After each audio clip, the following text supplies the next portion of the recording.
the question I get asked a lot by my clients is, what is title insurance and do I need it?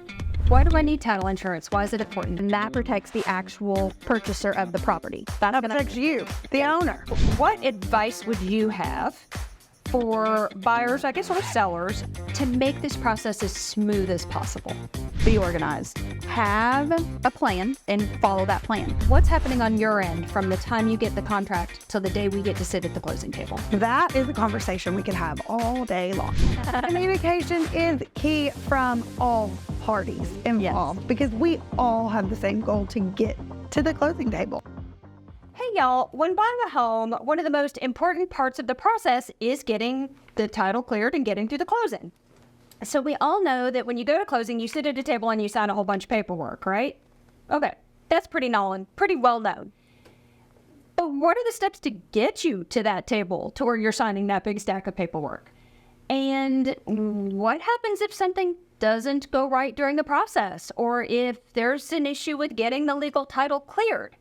These are all things that not everybody does know. So I'm joined today by Christin Johnson and Jenifer Marks. They are the two co-owners of Premier Title Group in West Knoxville.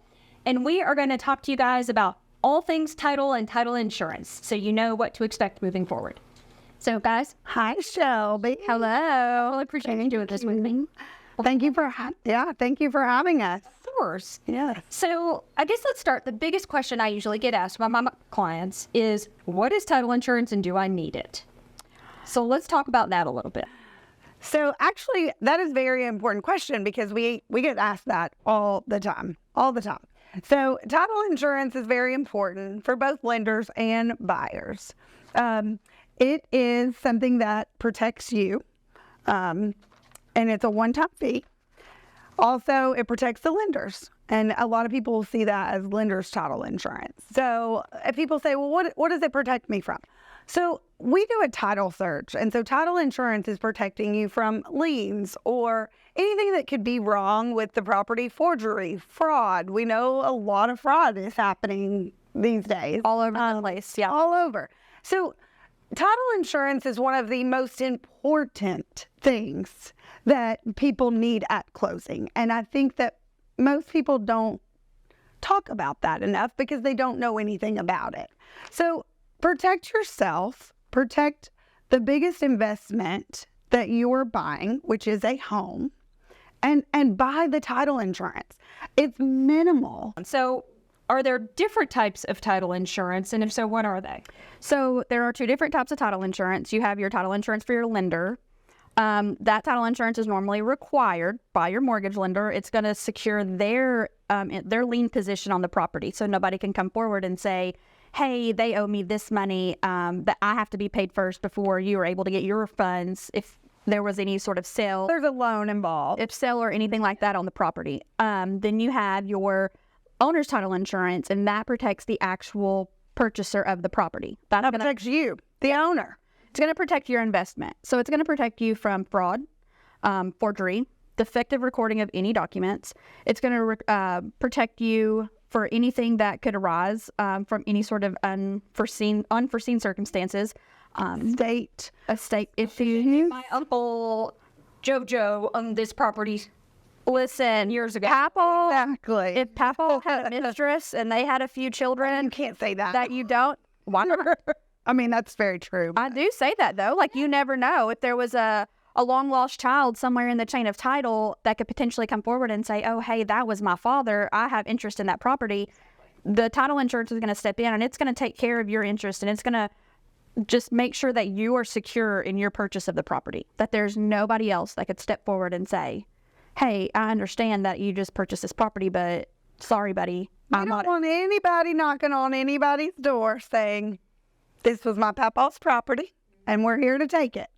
Owner's title insurance protects you from that. Lender's title insurance protects the lenders. And one thing I know you guys always do in your closings and have always done with my buyers, and I really appreciate it, is reminding them, guys, it's a one-time fee. It is. So even if you refinance your house down the road, you've already paid it. So you don't have to pay it. Owners. Oh, you don't have to do owners again. You will have to do lenders. But right. Your owner's policy, the one that protects you, is there for the life that you own that property. So you don't have to do it You refinance 3 times, you'll be paying the lender's part 3 times.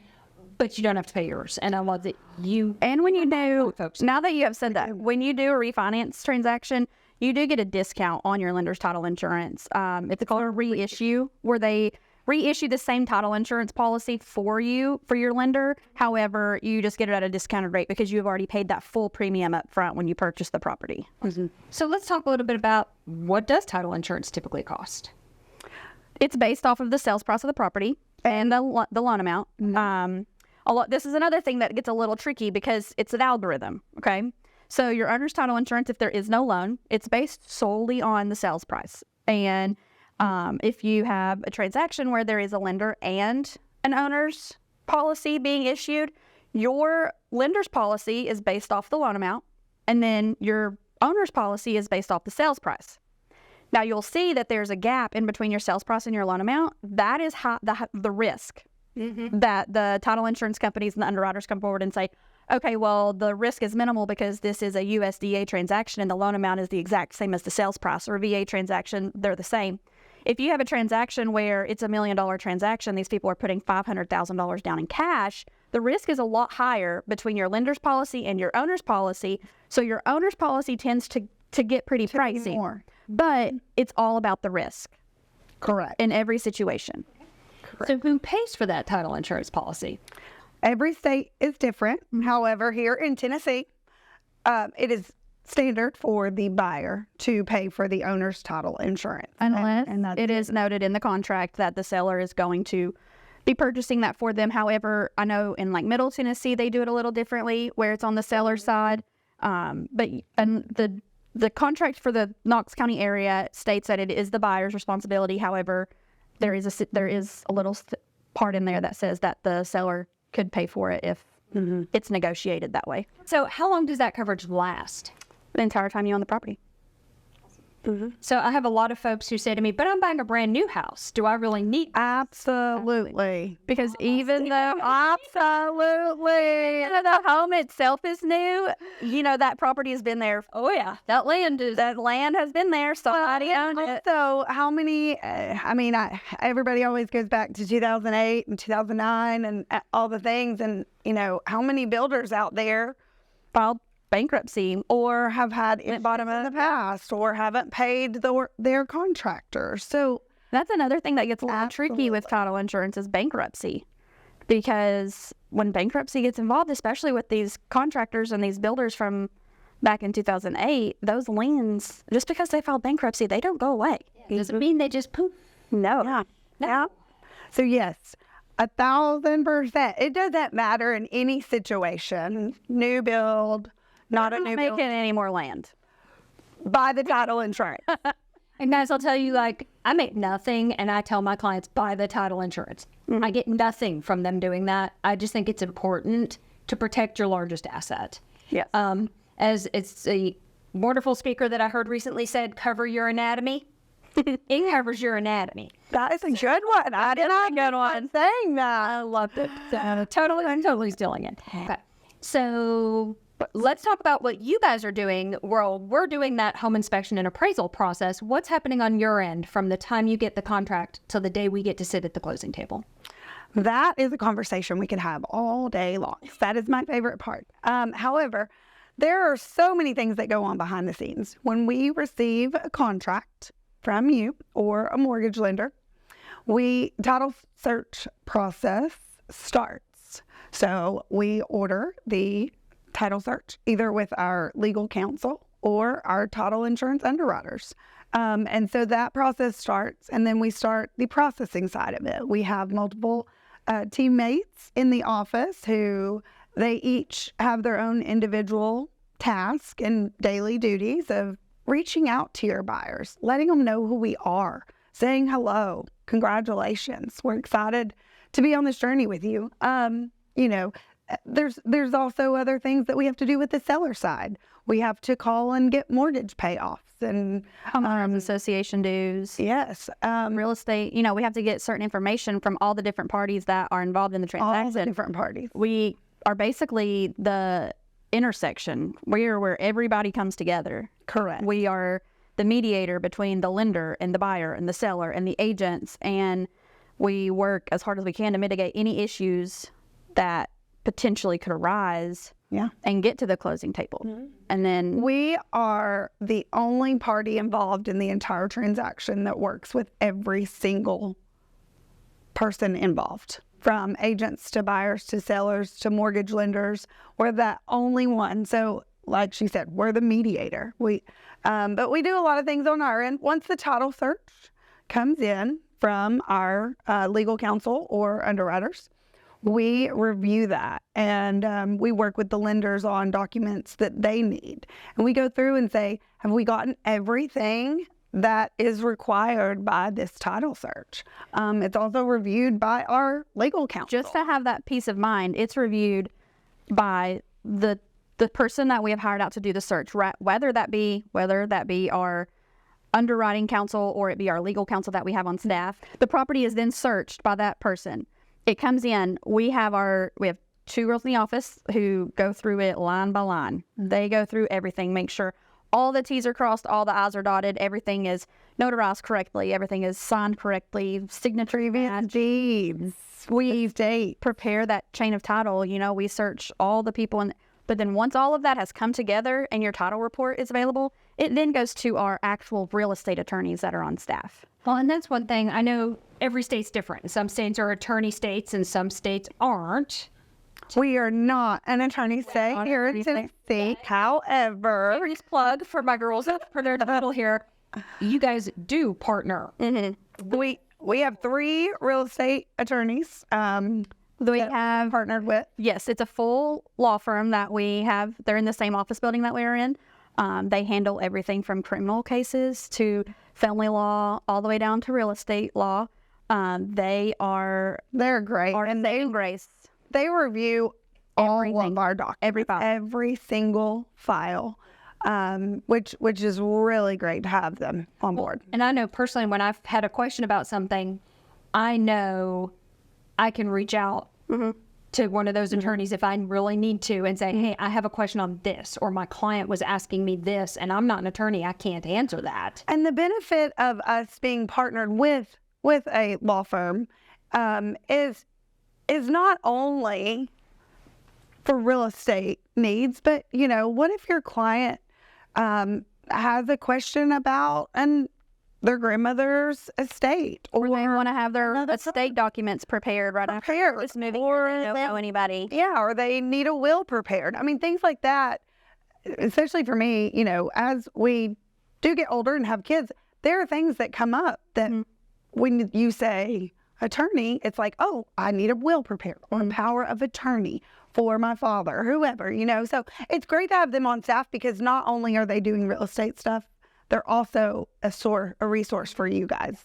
And it was really beneficial for us to find the kind of like the yin to our yang when it came to the attorneys and who we wanted to partner with, because we both knew going into this that it was really important to have that legal counsel, but they also had to fit our mold.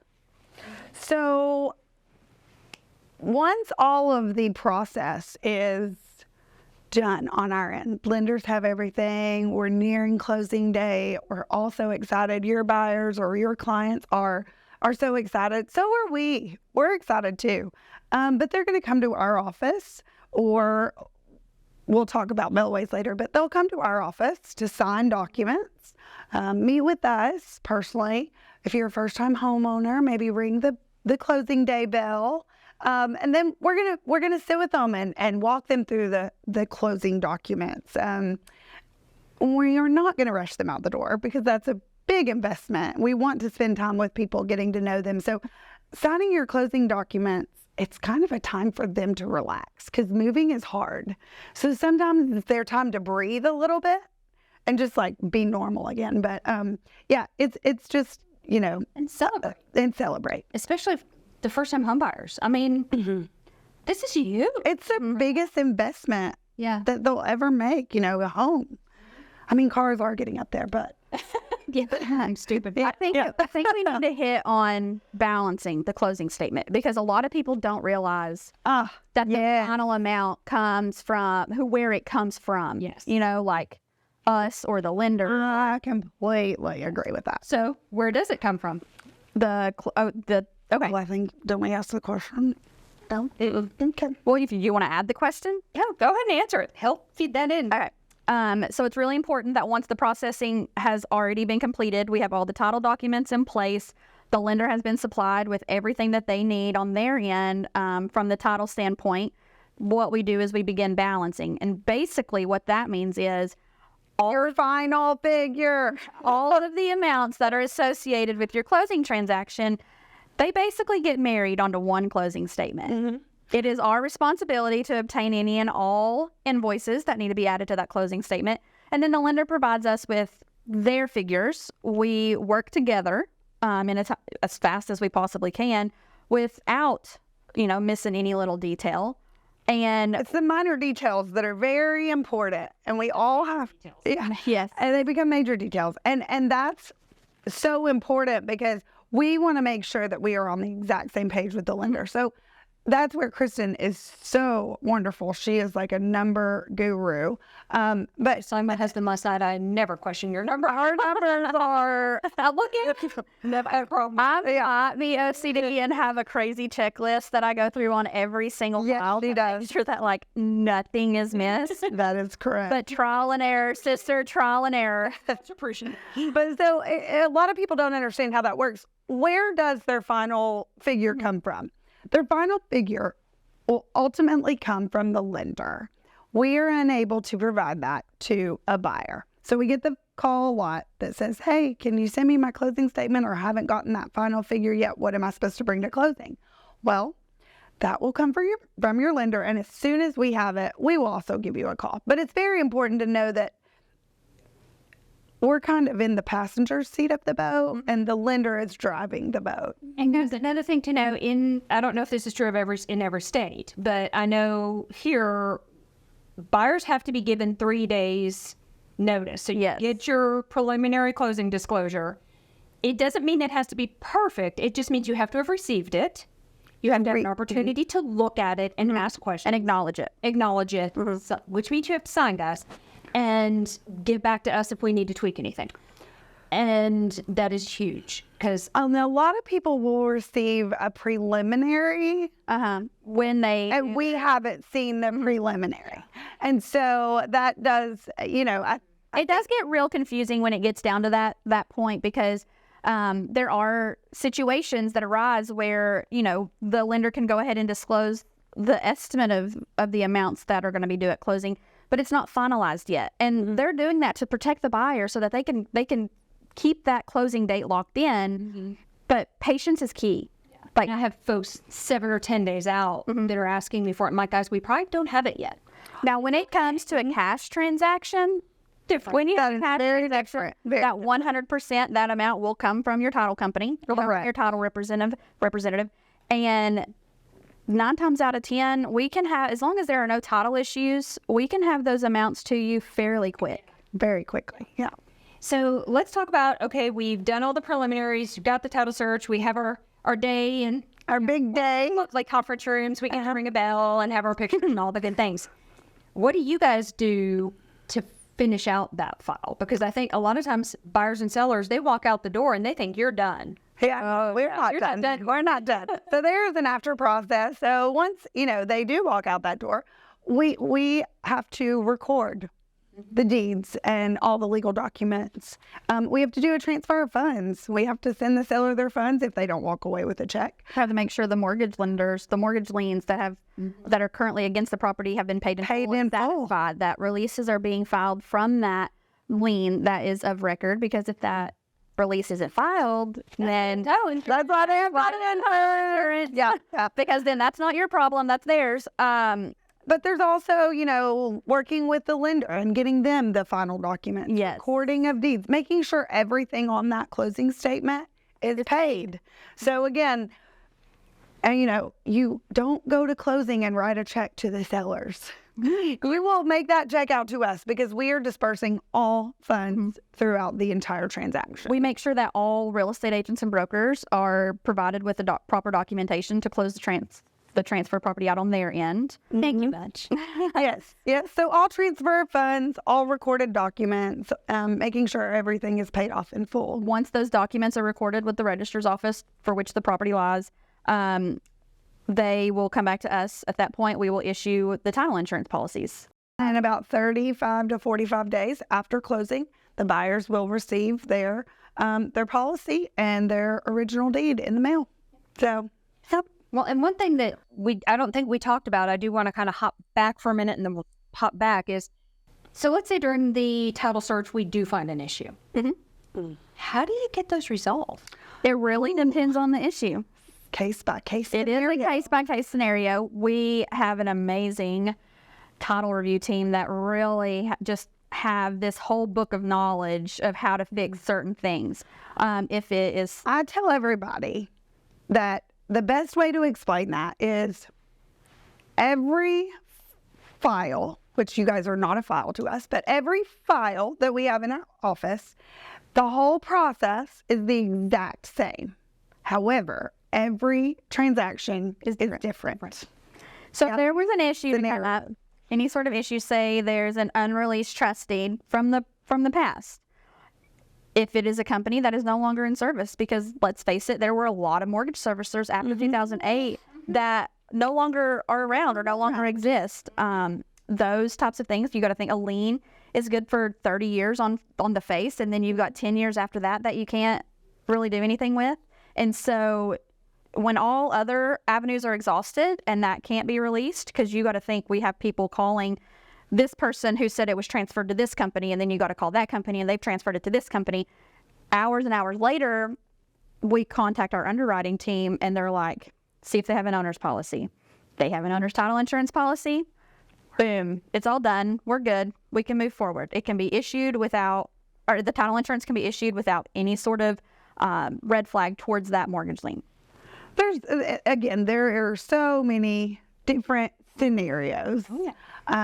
Easements, if there's any sort of issue with easements or anything like that, if there's anything that has to do with any of the property lines, generally what we try to do is we try to get it resolved the best that we can, in which we get contact information for the neighboring properties and try to communicate with our legal team and have them all come together to find a resolution, whether that be, a new easement agreement has to be signed by all neighboring properties, or it be something that, there's negotiations when it comes to things like that as well.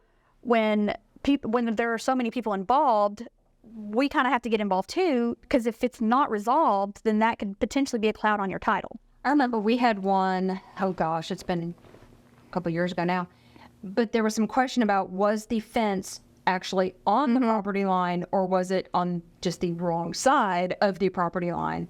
And we were able to get a surveyor out there, and I was like, I don't need a full survey. I just need to know.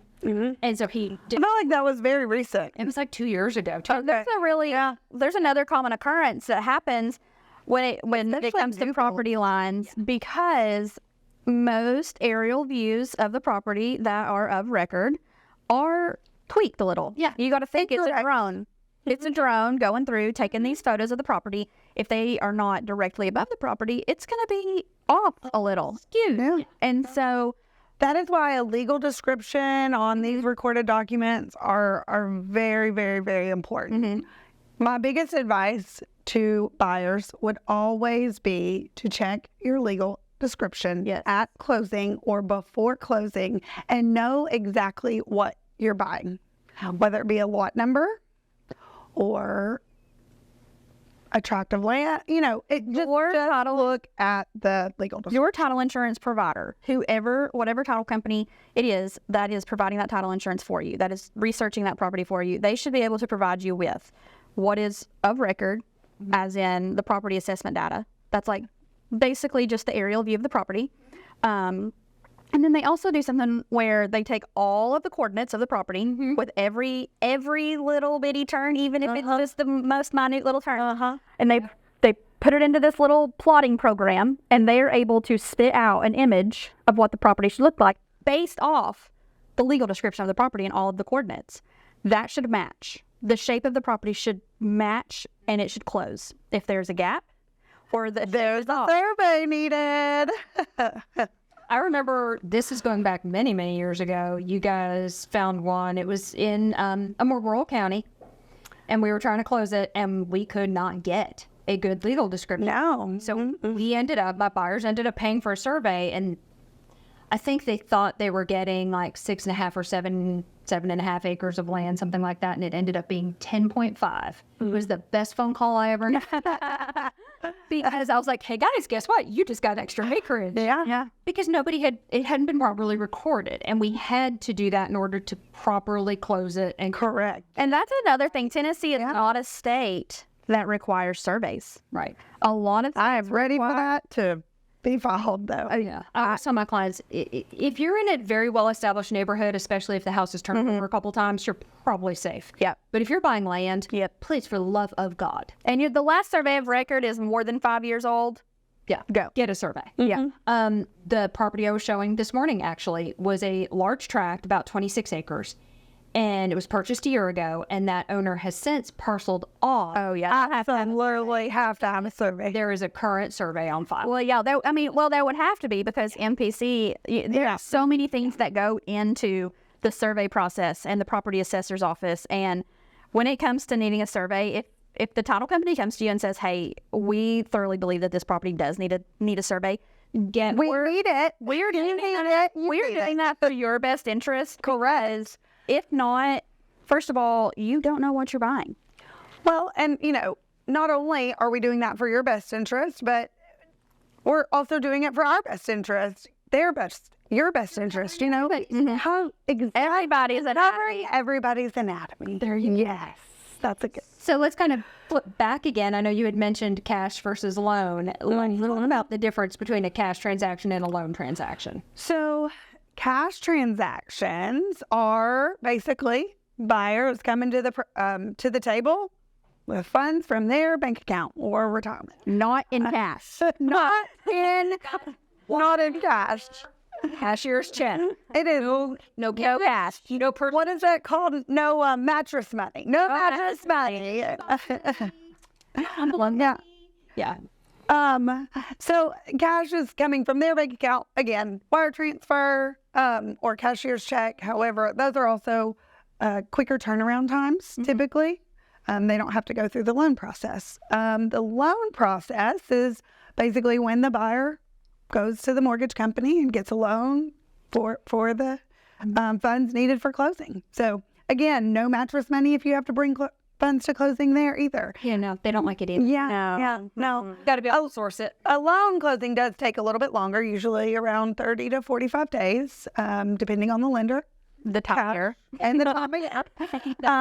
And cash can be closed very quickly. I know we had also mentioned earlier mail-aways, which are a whole separate thing, and I know I've had several of them lately. I feel like nobody lives here anymore because all I do is mail documents out all day long. But let's talk about that process. Yes, please, because Different cash. yes, because there are so many people saying, "Hey, what do my people need to do different?" They're not going to be here. Okay. On a buyer side transaction, if they are a mail away, the good thing about working with us is we work with a company that is all over the United States. They have somebody in basically every single town. They're a mobile notary company, and so we work with them, and It's a minimal fee. And they will literally come to you with all the closing documents, have you sign, send us what we need the day of closing, and then overnight the originals. It is so easy. You don't even have to leave your couch Yeah. Or your office. or your hotel room if you're on vacation, because we've had that a few times too. Yeah. And then, on a cash transaction, that is super easy. I mean, they can just print them out, sign them, and email them back. For the buyer side. A seller side is different on a cash transaction. On any transaction on a seller side. On any transaction, yeah. Like seller side, you must sign in front of a notary at all times, especially sellers and buyers with loans. And buyers with loans have to sign the day of The day of Unless closing. the lender has approved them to sign a day early. Now, when it comes to a seller mail away, documents can be signed at any point after the title search has been completed and reviewed. Yep. So it's We have had closings where the seller has been in, Germany, I think was our recent. And so those documents can't be overnight. Switzerland. Yeah. They have to be sent weeks in advance because they have to meet with the consulates and sign in front of them. And then, FedEx doesn't travel overnight. Have to do DHL. Yeah. Yeah. So, Mail delivery is going these days. yeah. So, yeah. So what I try to do, About 2 weeks. what I try to do is just as soon as the processing team has completed the processing part of it on the seller side, meaning, we have all the payoffs, we have the HOA information, we have everything we need from the agent, and we know that they're going to be a mail away, they will let me know. And at that point, either that day or the next day, I will go ahead and prepare the documents. I will send them to the seller, and I will copy the agent in it just so that they're aware that, hey, I've already sent these documents to them, follow up with them however you feel fit. And then that way they have plenty of time. Yeah. Because I do not like to wait till the last minute and then have to send documents out on Wednesday for a Friday closing. Yeah. But I will send them out just as soon as I possibly can and to make sure that everybody has plenty of time. Now, when it comes to funding, that's when it gets tricky. Yes. So, in order to fund a transaction, legally we have to have original documents in our possession. The original deed in our possession, which means any and all seller documents that have been signed for the closing transaction have to be in our office in order for us to release those funds to that seller. We will not release funds on any transaction until we have all signatures and all money Yes. in-house.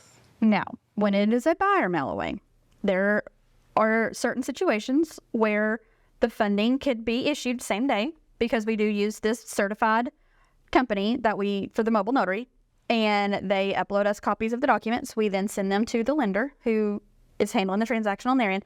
They review them, issue the funding number. At that point, we are allowed to release funds based on those copies. It is a case-by-case basis in every situation. The same with when the buyer can sign. Some lenders allow them to come and sign a day early to the mobile notary, or they have to sign on the day of closing. It is a case-by-case basis. Well, and then if I've got sellers and we're in a mail away situation, I typically try to prepare them. Okay, guys, the buyers are having to do this mail away, and they are utilizing a loan. So let's say we're closing on Wednesday. You will probably not be funded until Thursday. Because That's the best rule of thumb. That is fact. And That's the rule of thumb. yeah, prepare, guys, if you're prepare your clients, if they're on the sales side of a mail away, they will get their funds the next day, typically. I would rather be able to call a seller and say, oh, hey, the lender allowed us to go ahead and release funds. Yes. Here's your money. Instead of saying, oh, I'm sorry, I can't give you your money today. You got to wait till tomorrow. Yeah, that is one thing we never want to. Listen, the golden rule and overpromise and underdeliver are two things that are preached in our office. Yeah, and that is very true. Well, and this isn't a question that we had talked about, but I know I've got one right now that you guys have done this with, so I'm going to kind of toss this at you. I have a family member who's getting ready to close next Monday. Thank you. My brother-in-law is able to fly out here from where they currently live, so he is able to physically be here, but his wife cannot. She has to work. So you guys helped them get a power of attorney For him to sign On her behalf. So, guys, if you are the clients in the situation or you're an agent and you have a situation like that where, like, one spouse can be here but the other spouse can't, just talk to your title company. Explain, hey, this is kind of where we are. Can you guys help us get a power of attorney set up? I've told my sister-in-law she's going to owe my brother-in-law huge, but Yeah, because that's a whole big sentence. It's a whole big sentence, but it's fine. It's fine. And okay, so it might take us a few extra minutes to close, but he'll be doing that. But it's fine. And I know you guys help facilitate that. we do. We help facilitate that. You're welcome. And that's a super easy process and something that has very quick turnaround time. What advice would you have for buyers, I guess, or sellers to make this process as smooth as possible? Be organized. Have a plan and follow that plan. You know that X, Y, and Z have to occur. Your contract says X, Y, and Z have to occur by this closing date. Follow your contingencies and make sure that all aspects of the contract have been met. I feel like that is something that is very, very important, a very important role for a real estate agent, because we have to remember, guys, buyers and sellers don't do this every day. they don't know. They don't Not to go buy that new car. Yeah. or Mess up a loan. that new furniture for that new house if you're a sell, whoever. But Lowe's is having a sale. Blah, blah. yes, that doesn't matter. Yes. Not in the day after your closing. Yes. So, I think it falls really on real estate agents and facilitating that information to them, making sure they are following contract guidelines or timelines. They are financially prepared. Yes. I remember It will always cost more than what you think. I remember coming into this, one of my biggest, not really insecurities, but I would always get so nervous calling people to tell them how much money they had to bring to closing, because I could not wrap my head around the fact that I was saying, oh, hey, you owe me $150,000. It was just being financially prepared for what you have to bring to closing. Yeah. And knowing that those funds have to be sourced. Yeah, they do. You can't go borrow. We have had somebody ask if they could bring money orders. a briefcase to closing full of cash. Wow. Yeah, sure. Money orders? and money orders. We have can't people do try that. to pay earnest money and money orders. So I think it falls. That question definitely falls on you guys and telling them, because they don't know this everyday stuff. They don't know this exactly, and so it's really those important details. Yes, they can do the research, but are they going to? No, they're in the middle of moving. They want us to tell. Exactly. So I think a checklist for real estate agents. I got you. I'm just kidding. Is it good? I actually have one. I was gonna say it's something good that you should probably give to your clients, or a weekly checklist for them. I have a buyer's guide that has a checklist I give them at the very beginning, and then I'm following up with emails throughout. Here's what you need to do now. Yes. Here's what's on the horizon. And then that kind of shifts as we move through. And about 7 to 10 days ahead of closing, here's everything you need to know to get to that closing table. Yeah, because they're gonna lose. Yes, all the things. Make sure you have a cashier's check or have wiring instructions directly from Premier Title. I am not allowed to give out your wiring instructions. And that's another thing that we do not. RN Yeah. is we follow up. As soon as that transaction is completed on our end, meaning I have all the closing documents from the lenders, all the documents have been sent out, closing statements are available. Jenifer calls because she likes to familiarize herself. And so it's just like that extra personal touch. She calls and she's like, hey, we're handling your closing transaction. We need both you and your wife here. You both have to have a valid photo ID, second form of ID preferred, if not required.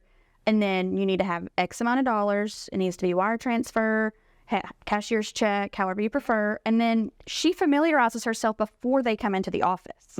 So when they come into the office, it's almost like she's not meeting them for It's like the first their time. family. Y'all have known each other. Yeah. We're already friends. So yeah, we call at the last step and say, hey guys, this is the last step. Here's everything you need, because they forgot at the beginning. Yes. Or they've lost that checklist. Slept 3 hours. Yes. And I don't know about y'all. If I get less than 8 or 9 hours, I am stupid. And we yeah, get, yeah, and that's very it kind of just helps them along the way, because a lot of people get into that mindset that, oh, well, she's not on the loan. Does that mean she has to be there? I get that question a lot too. Yeah. Yes. Yeah. Yes, she does. Or I bought this house when I was single. In my name. Very. Yep. But she doesn't need it. No, they all have to say. Yes. That is marital property. If you That's right. Marital interest in and you and your spouse have ever resided in the property together, Yep. she 100% has to be there. Yep. or he Or whoever. they both have to be there. Both booties need to be in the seats. Yes. Cover your anatomy. Sometimes 3. Whatever you prefer. Yeah. Find a spot, pop squat, let's sign. So is there anything kind of in wrapping things up, is there anything we haven't talked about that you guys think would be important for people? Ooh, that's a good question. I think it's very important. Patience is a virtue. Well, I say that in